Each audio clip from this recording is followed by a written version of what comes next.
Karen, tell us, how has it been going at this year's festival? Well, the turnout, Vanessa, is amazing as it is. Thomas, hello. Nice to be there with you. What is the purpose of this meeting and who will be in attendance? Talking about how African countries can stop relying to a large extent on... We are definitely seeing a lot of deeply political films, either directly treating a political issue or with a political subtext. Don't miss the live special report between Capital Television and Dashwell Television at 9:30 p.m.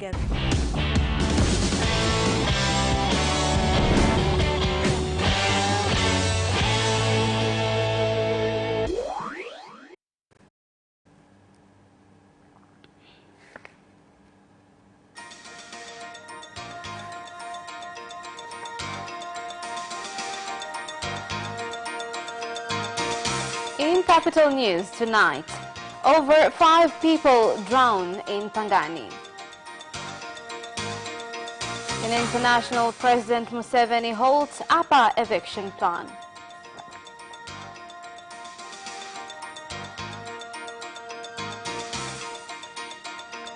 And in sports, Mtibwa plan to destroy Simba's route to championships tomorrow. Good evening, this is Capital News at 9:30. My name is Khadija Zimbwe. First, the national news. Over 5 people, including women and children, have drowned and 11 others have been saved at the Indian Ocean after a boat carrying over 30 people called MV Jemba that was coming from an illegal port in Kipumbwi in Pangani district heading to Zanzibar met with an accident. Out of the 5 fatalities, 3 have been identified. Abdul Ismail, a resident of Zanzibar, Monahali Mwichumu, aged 27, from Tanga, and Aisha Bakari, aged 30, and from Zanzibar. She is the wife of Abdul Ismail. The remaining 2 bodies are yet to be identified.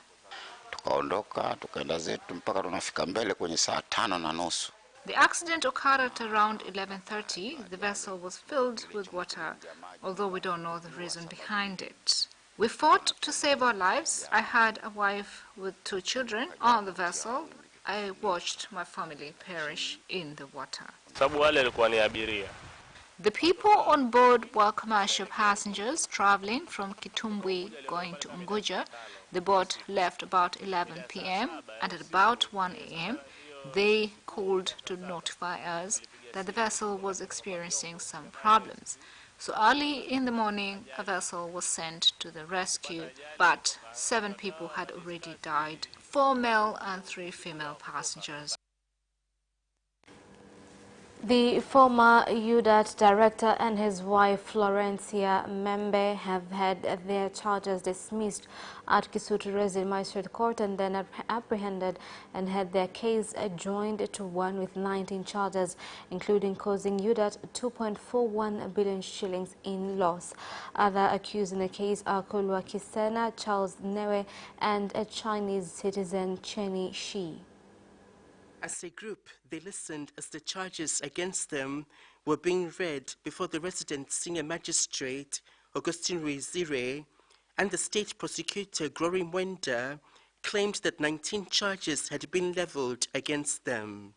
Some of those charges include building a petrol station without permission, selling oil in areas where doing so is not allowed, the theft of oil, the laundering of money worth 1.2 billion shillings, and committing forgery, which consequently resulted in a loss of 1.4 billion shillings. With regards to the charge of money laundering that has been leveled against Robert Kisena and Chen Shi, it is claimed that on April 8, 2016, at the NMB Bank branch in Ilala, Kisena, while he was the director of UDAT, transferred 594.92 million shillings into the account of the Longway Engineering Company. Regarding the charge relating to causing UDAT a massive loss, it has been claimed that between May 25, 2015 and December 2016, they all caused UDAT to lose 2.41 billion shillings while they were all still in Dar es Salaam. With regards to the charge of obtaining money through swindling, which is facing Kisena and She, it is claimed that both of them allegedly committed the offense on June 9, 2016, at the NMB Bank branch in Ilala. It is claimed that on that day in June 2016, they were able to obtain that sum of money from UDAT by showing that the amount had been paid in order to fund the construction of a fence for the UDAT bus station at Kimara, which will cater for the ferry, Ubungo, and Morocco bus stands. Once the charges had been read to all of the accused, they were not required to answer to anything because the court did not have the jurisdiction to preside over such a case. In addition, investigations into the case have not yet been concluded. The case has been adjourned to May 28th this year, when it will come up for another mention. Members of Parliament have demanded that the budget for the Ministry of Industry and Trade not be passed so that it can be reviewed and fixed in certain areas, including removal of various taxes and charges that face entrepreneurs in the country. It is high time now that we help the government and we help our citizens inside of here. Most have contributed their efforts in this ministry. Now it is high time that when we're passing this to help the minister, some traders have had complaints which should be solved right here. Therefore, we should not pass the budget today.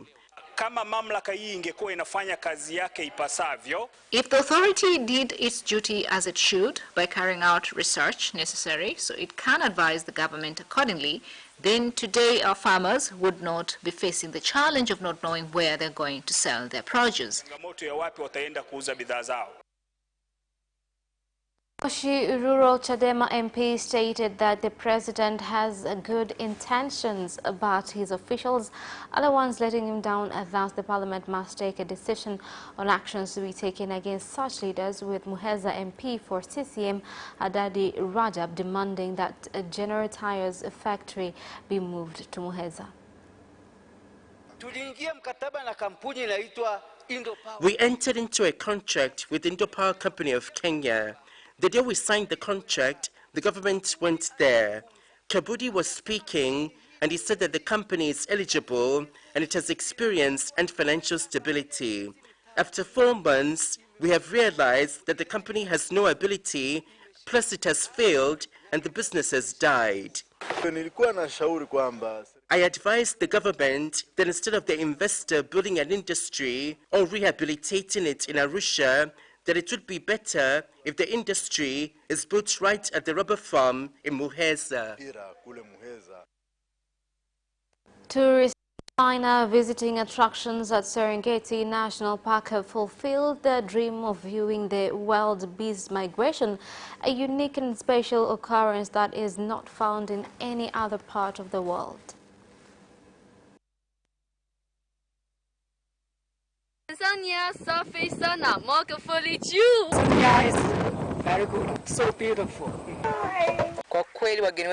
Our guests have enjoyed the tour very much and are willing to come back to Tanzania again to visit some of our tourist attractions.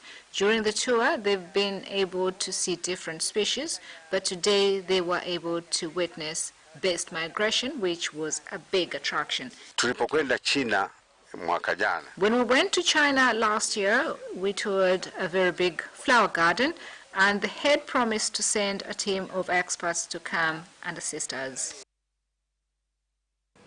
The effects of the rains that fell a few days ago in Dar es Salaam have continued to be seen, with people forced to temporarily move from their homes in some areas until water reduces, and others forced to live within those houses as they have nowhere to go. The rain had really affected us. You see, our houses were flooded, which soaked our mattresses, and our feet have been affected by fungus. The house is damp, which is very uncomfortable. kwa majirani maji ambapo hayafiki. Swala hili waga linajitokeza kila baada ya kila mwaka. This is an occurrence that keeps repeating itself every rain season, and because we cannot yet afford to move to high-raised areas, we have no option other than to clean up and move back in. Wanaweza wakaenda kuomba hifadhi kwa ndugu zao.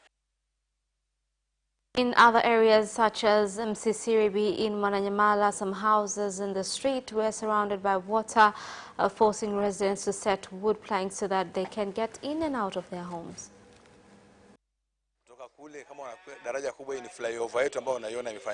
This is the second year this is happening. It costs a lot to move about. This draws us back financially. We bought the generator, which we haven't seen. If the local government authority had paid attention, we would not be in this situation. Entrepreneurs at Mfavesco in Mwananyamala have also said that they are in danger of catching communicable diseases, especially during this rain period, due to trash not being picked up on time at the market. Kwa kweli changamoto ya taka kama mnavyoiona hapa ni changamoto kubwa sana. Hata wale manispaa wanatuletea gari la taka, lakini kwa tayari washaanza kupakia sehemu nyingine, wakija huku kwetu inakuwa limejaa. Kama unavyoona taka leo gari limekuja, lakini limekuwa kama linakuja jina tu la gari, inakuwa tayari shaanza kupakia sehemu likija sisi. Na sisi hapa tuna mrundiko mwingi sana wa taka. Leo gari imekuja, taka zipo hapa. The District Commissioner of Kinondoni, Daniel Chongolo, has given 3 days to small-scale entrepreneurs at Mwenge to move from the area so as to make way for construction of the road from Mwenge to Morocco. Speaking to the traders at the Mwenge bus stop, he said that he will personally oversee the exercise on Saturday and that a place that has already been set aside for them on the road to the Coca-Cola factory where they will be as they await a permanent area.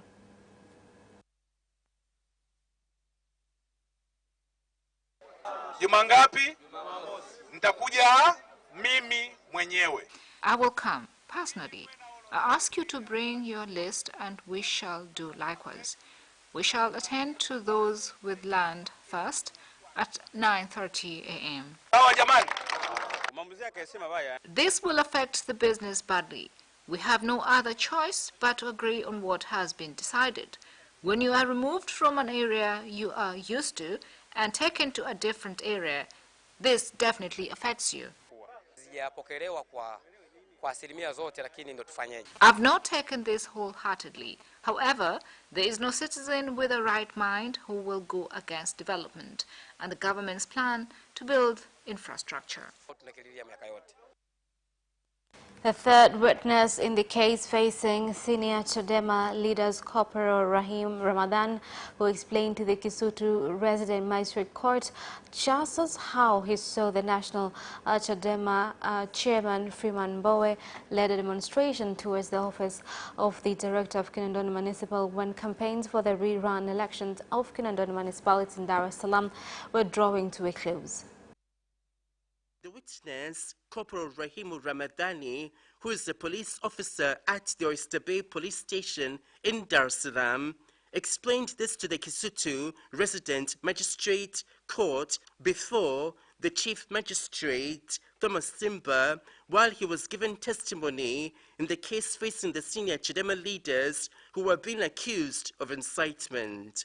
Led by the state prosecutor, Wankyo Simon, the witness said that on February 16, 2018, he reported to work at the station in the morning where he and 6 of his fellow officers were assigned various duties. On that particular day in the evening, when at Wenge on Bagamoyo Road, where they were parked, they received a radio call from OCD Doto and were directed to go to the Bui Bui grounds at Mwananyamala to check on safety at the Chadema leaders' campaign meeting.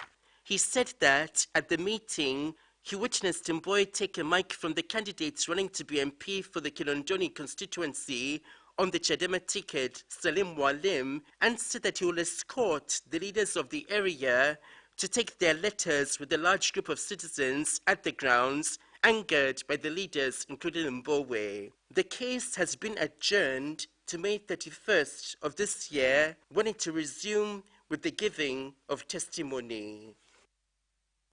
A large number of pesticides for insects harmful to plants and cereals have been found being sold and caught at Itobo auction in Nzega district. Some of the pesticides were found arranged out in the sun, and others were found mixed with food products cooked by food traders with no care to health repercussions.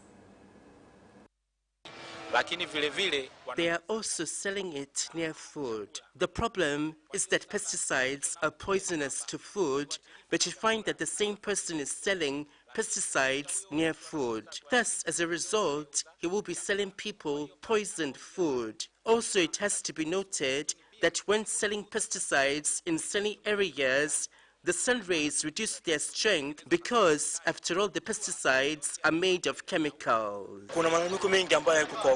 There are a lot of complaints from farmers.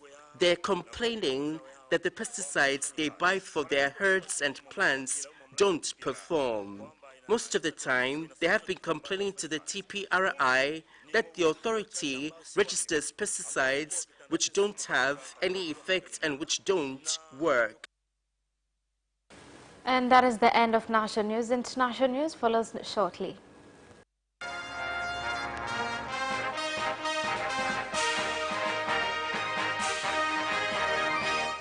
And in international news, the president of Uganda, Yoweri Museveni, has directed that the plan to evict residents living at the problematic upper land located in the north of Uganda be halted, and instead has selected a new group of 8 people led by the Deputy Speaker of the Parliament, Uganda, Jacob Olanya, to investigate and come up with a good solution to the land conflict. There should be no movement inside PAA land. Everyone has the right to move to anywhere else that they would want to go, but I repeat that no one shall be allowed to continue living inside the reserve. This problem is not big for us to solve peacefully. We are calling on our leaders in the areas to facilitate the easy implementation of this exercise. For us to solve. Some members of the Pan-African Parliament have asked countries from the African continent not to disregard incidents of money laundering and tax evasion. Once addressed, it will significantly boost development in Africa. And we have to commit ourselves. We have to commit ourselves to solving our own problems, which after all is good governance practice. Afrika kwa mwaka inapoteza zaidi ya Annually, Africa is losing about $50 billion to Western countries. If you look at Thabo Mbeki's report, it has revealed that this is caused by poor contracts, corruption, and transfer of prices. We do have the capacity of setting up strategies to curb this problem. The only problem that we have is in the implementation of our own strategies for the benefit of our people. Tatizo tulilonalo ni uwezo wa kutekeleza. The government of Kenya, through its Ministry of Education, has emphasized that the new education syllabus that began to be implemented in kindergarten schools earlier this year will continue to be implemented despite opposition from KNUT. We're going to ensure that every Kenyan citizen is aware of the new syllabus to reduce the number of propagandas being disseminated. All of our eyes and ears are focusing on the implementation of the syllabus until the new syllabus is implemented. Police are investigating a mysterious case, the deaths of 3 people who were found in a rural hotel impaled by crossbow bolts, with even more of the developments coming up in this special report by Capital Television's Vanessa Victor and Deutsche Welle's Thomas Sparrow. investigating the deaths of 3 people who were found in a rural hotel impaled by crossbow bolts, and 2 more bodies have been found linked to the killings. These types of cases are a rare occurrence not only in Germany but also for Africa and here in Tanzania, which is why we have our Deutsche Welle correspondent Thomas Sparrow to shed more light on this. Thomas, hello. Nice to be with you. So what can you tell us about this? How were the first 3 bodies found, and how have they been linked to the 2 others? For you and for your audience, I'll give you a bit of context here, because the first 3 bodies were found in the city of Passau. Passau is a city in the southern part of Germany, not far away from Austria. It's a very picturesque city with many tourists, and the 3 bodies with the crossbow wounds were found in a hotel in Passau. And when police started to investigate who those 3 people were and why they had those crossbows and what the possible motives could have been, they ended up researching and investigating more than 600 kilometers apart in the other part of Germany, in Lower Saxony. And when they were looking at one of the flats of one of the victims in Passau, they discovered 2 more bodies. Now the questions are, how are these 2 events, how are these deaths in Passau and in Lower Saxony related? That was the main question that the police was trying to answer in the past few days. There were indeed post-mortem examinations, and although police do have initial indications of how these people could be related, there is still a big question as to why all this happened in the south of Germany and what the exact motives could have been for these 5 people dying here in Germany. So have police shared what they believe could be the reason for these deaths? They have said that there are initial reports, still obviously to be confirmed, that it could be assisted suicide or sort of killing on request. In other words, that one of the victims in Passau may have first killed the other 2 and then killed herself, but it is still unclear what happened to the other 2 people 600 kilometers away, and why they found these bodies first in Passau and then in Lower Saxony. It is still not confirmed 100%. Police have also indicated, and reports have said as well here in Germany, that the people could have belonged to a gang maybe, or a sect, because they were interested very much in medieval aspects, in medieval weaponry as well, and that may explain also the link to the crossbows. But these, as far as we know, are just information that have been presented in the media, that police are researching and investigating, whether it is just a case that happened in Passau and in Lower Saxony, or whether they may be talking about something bigger. From what they have been able to say so far, there don't seem to be more people involved than the ones that I have already mentioned. Speaking of if this could be something bigger, what has been public response to this? Is there any fear that this could happen again? I wouldn't necessarily say fear, but I would say that there is shock and consternation. I would say that because of the nature of it, and because this happens so rarely in Germany, and as you said, not only in Germany, but in many parts of the world, people are here in shock, and they are trying to follow step by step what police has to say about this case. It has been a situation that has affected also the towns involved. Obviously, they're following step by step what is happening. But police have been also very careful when they're explaining what they know so far, what they don't know so far. There have been reports, for example, saying that 2 documents were found written by 2 of the victims of Passau. Police have not yet said what those documents might reveal. What is clear is that police are still investigating, and the question now revolves, as I said a second ago, on what exactly the connections might have been and why specifically this happened in the city of Passau. Well, thank you very much, Thomas. We'll be following up to see and hear what exactly happens. Thank you very much. And that's the end of international news. Business news follows shortly after the break. Watch Business Edition as we talk to business leaders and experts in sectors that are transforming Tanzania's economy. To be rich, I have to be a business person. It's not an easy road at all. People need to understand. You must quickly think how cost effective are you going to be. Business acts as a way in which it can bridge that gap.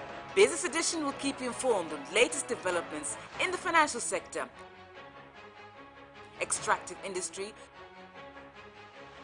tourism, agriculture, energy, construction, and so much more.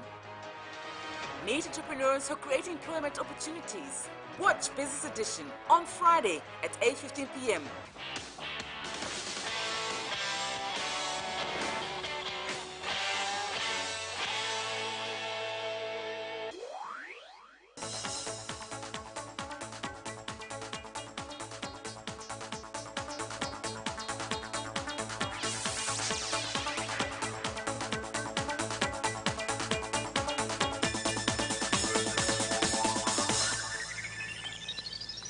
Welcome back, and in business news tonight. The National Economic Empowerment Council has said that there is a need for public and private institutions to work together to move impediments among them so as to attain the country's goal to be unindustrialized. This year's theme is Empower Tanzanians to Build Industries, as we all know that the fifth phase government's major agenda is to establish an industrial economy, and as a council, we are also sensitizing Tanzanians towards efforts to reach that agenda. Among the things that the Prime Minister will do at the meeting is to launch empowering statements of 2018-2019, where its implementation exercise has involved different sectors. Tigo has directed its customers to go to their shops to join the health insurance service for children that was launched earlier this month.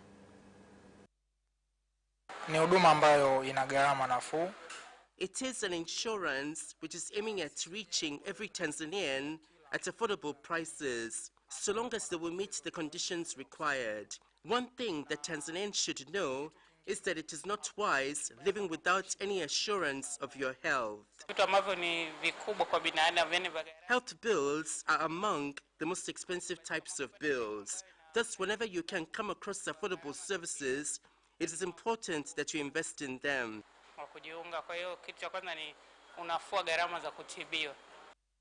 And that is the end of business news. Sports news follows shortly.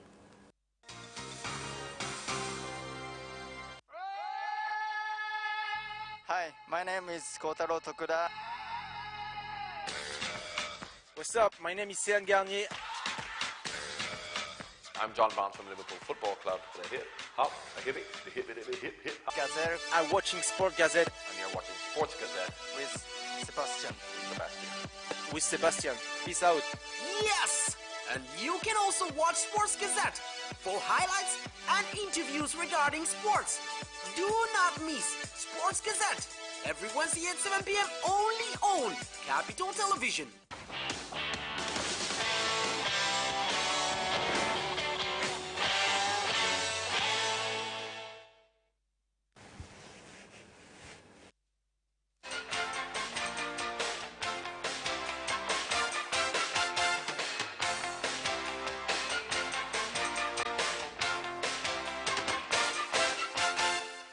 Sports news.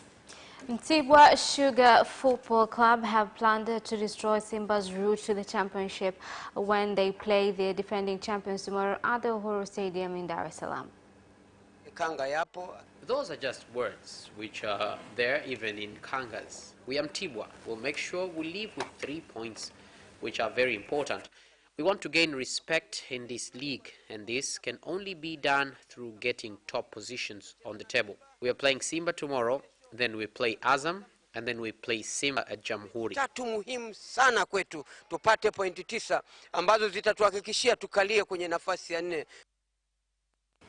The judo national team of 12 fighters has started preparations for all the Africa Games scheduled to take place on August this year in Morocco. The All Africa Games involve all African countries, and so a 4 months preparation time is short. We needed almost 6 months, because judo is a tough game and it needs a long time of preparation for the fighter to have the international competition standards. Ili tuweze kufanya vizuri katika mashindano, na ukiangalia kwa mara ya kwanza All African Games ipo katika qualifications za Olympic. Stephen Curry made 9 3-pointers and scored 36 points, and the Golden State Warriors bet the Portland Trail Blazers 116-94 in Game 1 of the Western Conference Finals while playing without the injured star Kevin Durant once again. Here's the report. Curry shot 12 for 23 from the field in his fourth 30-point performance this postseason, finding far more open looks than he had in the last round against Houston. Curry, a two-time NBA Most Valuable Player, outplayed the Portland duo of Damian Lillard and C.J. McCollum, who combined to go 11 for 31, facing a strong Golden State defense. Klay Thompson had 26 points for the Warriors, including a late one-handed slam. Draymond Green established the energy on both ends early for the well-rested Warriors and finished with 12 points, 10 rebounds, 5 assists, 3 blocks and 2 steals. Lillard scored 19 points back home in Auckland, just miles from where he grew up. McCollum had 17 and missed 5 of his 6 threes at the cold shooting Blazers, went just 7 for 28 from long range. And that sports item ends our news bulletin for tonight. My name is Kadia Zimbwe. Thank you for watching and good night.